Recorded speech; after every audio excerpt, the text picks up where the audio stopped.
पर्यावरण अध्ययन का क्षेत्र क्या है, यह पाठ्यक्रम में कैसे शामिल हुआ। नमस्कार, आशा करता हूं आप सभी बहुत अच्छे होंगे। मैं आज ईवीएस का एक नया टॉपिक लेकर आप सभी के बीच हूं। शुरू करते हैं पर्यावरण अध्ययन के क्षेत्र। पर्यावरण अध्ययन के जो मुख्य क्षेत्र हैं उन्हें 4 भागों में विभाजित किया गया है। पहला है पारिस्थितिकी, इकोलॉजी। दूसरा मानव स्वास्थ्य, ह्यूमन हेल्थ। तीसरा वानिकी, फॉरेस्ट्री। चौथा है जैव प्रौद्योगिकी, बायोटेक्नोलॉजी।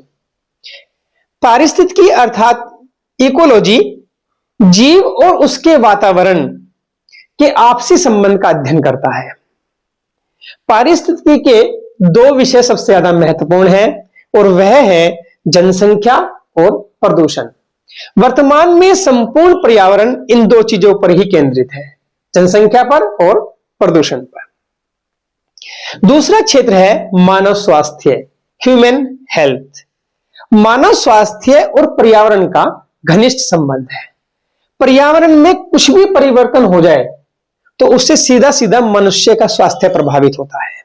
इसलिए कहा गया है कि पर्यावरण का मानव स्वास्थ्य से घनिष्ठ संबंध है और अनेक रोग जो होते हैं वो पर्यावरण के माध्यम से ही फैलते हैं।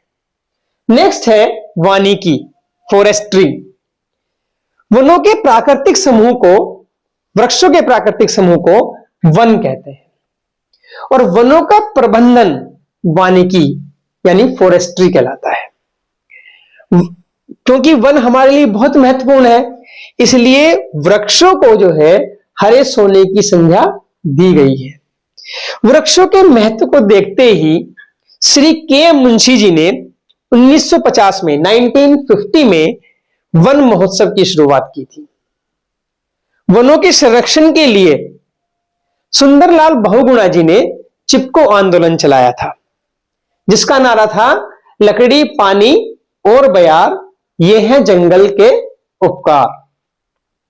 इस आंदोलन की वजह से, वनों के संरक्षण की वजह से, पेड़ों को बचाने की वजह से ही सुंदरलाल बहुगुणा जी को वृक्ष मित्र भी कहा जाता है।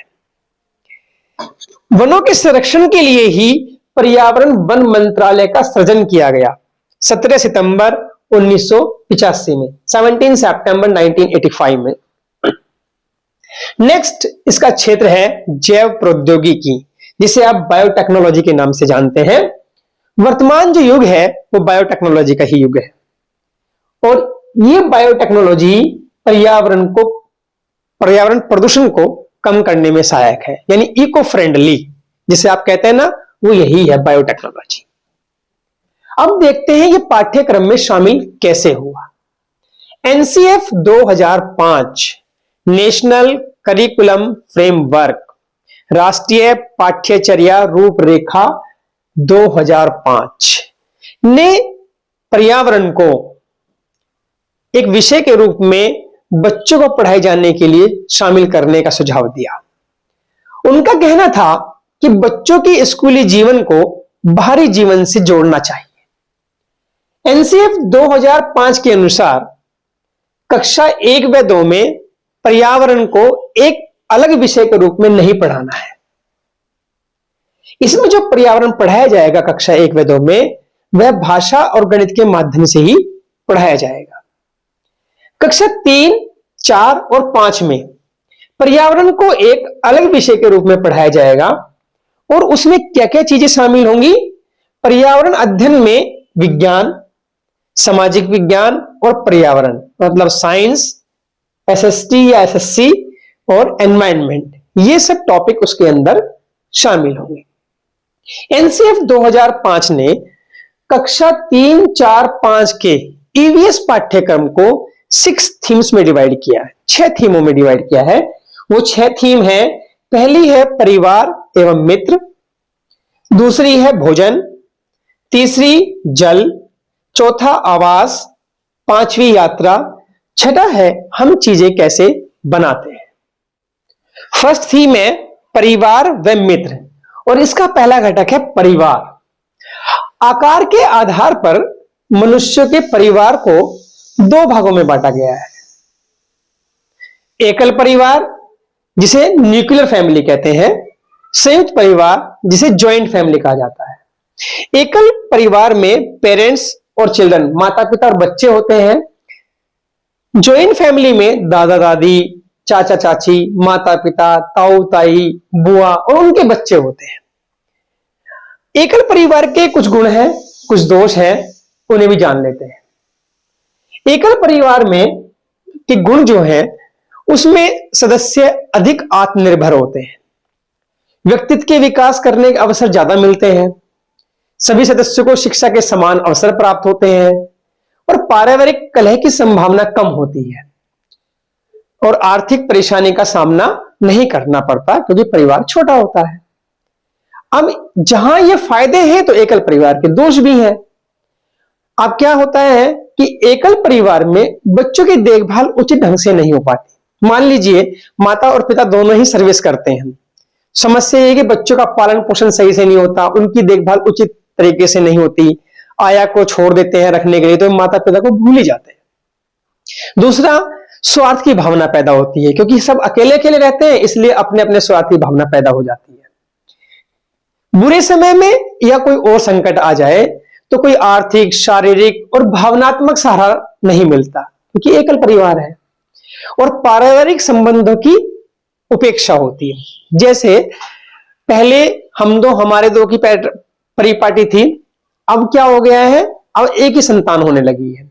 जब एक संतान होगी और आगे उसकी संतान होगी तो उन्हें ना तो चाचा चाची दिखाई देंगे, ना ताऊ ताई दिखेंगे, ना बुआ दिखेगी, तो कैसे वे संबंधों को समझ पाएंगे। तो इस प्रकार एकल परिवार में पारिवारिक संबंधों की भी उपेक्षा होने लगी है। अब देखते हैं संयुक्त परिवार के गुण दोष क्या होते हैं। संयुक्त परिवार में क्या होता है, सभी सदस्य एक छत के नीचे रहते हैं, उनका खाना पीना भी सब एक ही रसोई में बनता है। गुण क्या होते हैं, इसमें नागरिक के गुणों का विकास होता है। दूसरा गुण, कार्य का विभाजन हो जाता है। मान ले काम ज्यादा है तो परिवार में लोग ज्यादा हैं तो सबको बांट देते हैं, भाई तुम्हें ये करना है, तुम्हें ये करना है, तुम्हें ये करना है। तीसरी बात, मान्य मूल्यों का विकास होता है। मानवीय जो मूल्य होते हैं उनका विकास ज्यादा अच्छे से एकल के मुकाबले संयुक्त परिवार में होता है। चौथा, आर्थिक संकट का सामना नहीं करना पड़ता। मान लीजिए हमें कोई दिक्कत है तो हमारा भाई या बड़े भाई, छोटे भाई, कोई ना कोई मदद कर देगा। सब एक दूसरे की मदद करते हैं संयुक्त परिवार में। और सहयोग की भावना बहुत ज्यादा होती है, एक दूसरे को सपोर्ट करते हैं और भावात्मक रूप में आपस में जुड़ाव भी होता है। बच्चे हों चाहे बड़े हों, सब आपस में एक दूसरे भावनात्मक रूप से जुड़े होते हैं। जहां संयुक्त परिवार के बहुत सारे गुण हैं वहां कुछ कमियां भी हैं। कमियां यह है कि जब बहुत सारे लोग एक साथ एक छत के नीचे रहते हैं तो उनके बीच में पारिवारिक कलह की संभावना बन जाती है। दूसरी बात, व्यक्तित्व के विकास के कम अवसर मिलते हैं। तीसरा, जो महिलाएं होती हैं क्योंकि सब इकट्ठे रहते हैं, एकत्र एक छत के नीचे रहते हैं, तो उन पर घरेलू कार्य का जोर बहुत ज्यादा होता है। तो इस प्रकार हमने एकल परिवार और संयुक्त परिवार के गुण और दोषों को समझा। धन्यवाद।